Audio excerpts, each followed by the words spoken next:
আহ, এই পর্যায়ে আমাদের যে কোয়েশ্চেনটা হলো মাইক্রোসফট এক্সেলে কিভাবে টেবল তৈরি করব বা টেবিল তৈরি করব। ঠিক আছে, তাহলে আমি কোন সেল থেকে টেবিল তৈরি করতে চাই সেই সেলটাতে যাব। ফর এক্সাম্পল আমি এখানে যাচ্ছি, তাহলে টেবল অপশন নির্বাচন করুন। প্রথমে ইনসার্ট এক্সেল খুলে ইনসার্টে যেতে হবে, ইনসার্টে গিয়ে টেবল অপশন নির্বাচন করতে হবে। সো এখানে বলতে হবে যে where is the data for your table. তাহলে দেখেন এখানে B2, এই যে B2, ওকে, B2 থেকে আমি চাচ্ছি যে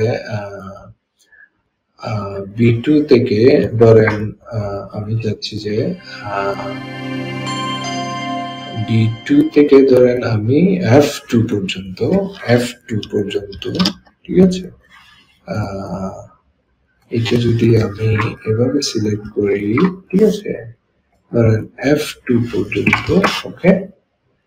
তারপর is to কতটুকু পর্যন্ত, যে এখানে B থেকে F পর্যন্ত, আবার এদিকে নিচে কতটুকু পর্যন্ত, এটা আমরা সিলেক্ট করব। এখন দেখেন আমি যদি এটা কপি করি, ঠিক আছে, কপি করলাম, তারপর এখানে দেখুন আমি ধরেন কন্ট্রোল জেড, আমি ধরেন চাচ্ছি যে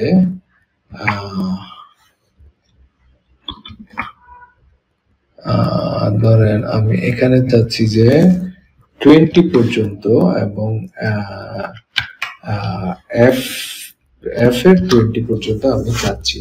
তাহলে বি থেকে এফ পর্যন্ত, এই 20 পর্যন্ত, এই যে 20 পর্যন্ত একটা বিএফ থেকে 20 পর্যন্ত একটা টেবল আমরা ক্রিয়েট করতে পারবো। তাহলে আমি যদি ওকে দেই, দেখেন এই এতটুকু পর্যন্ত একটা টেবল আমরা ক্রিয়েট করতে পেরেছি, যেখানে কলাম থাকবে column 1, column 2, column 3, column 4, column 5, ওকে।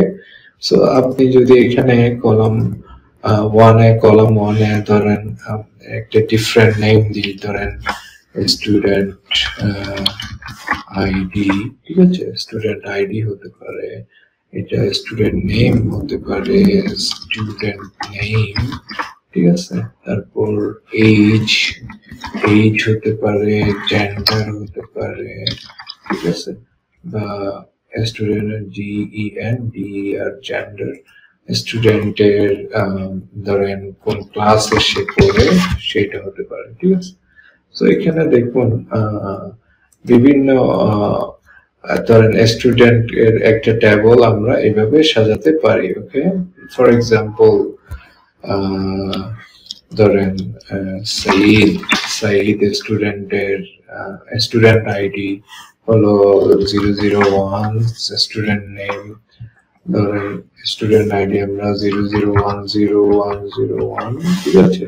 তাহলে স্টুডেন্ট নেম ধরেন সাইদ দিলাম, এজ ধরেন 34 দিলাম, জেন্ডার ধরেন মেল দিলাম, ওকে, ক্লাস ধরেন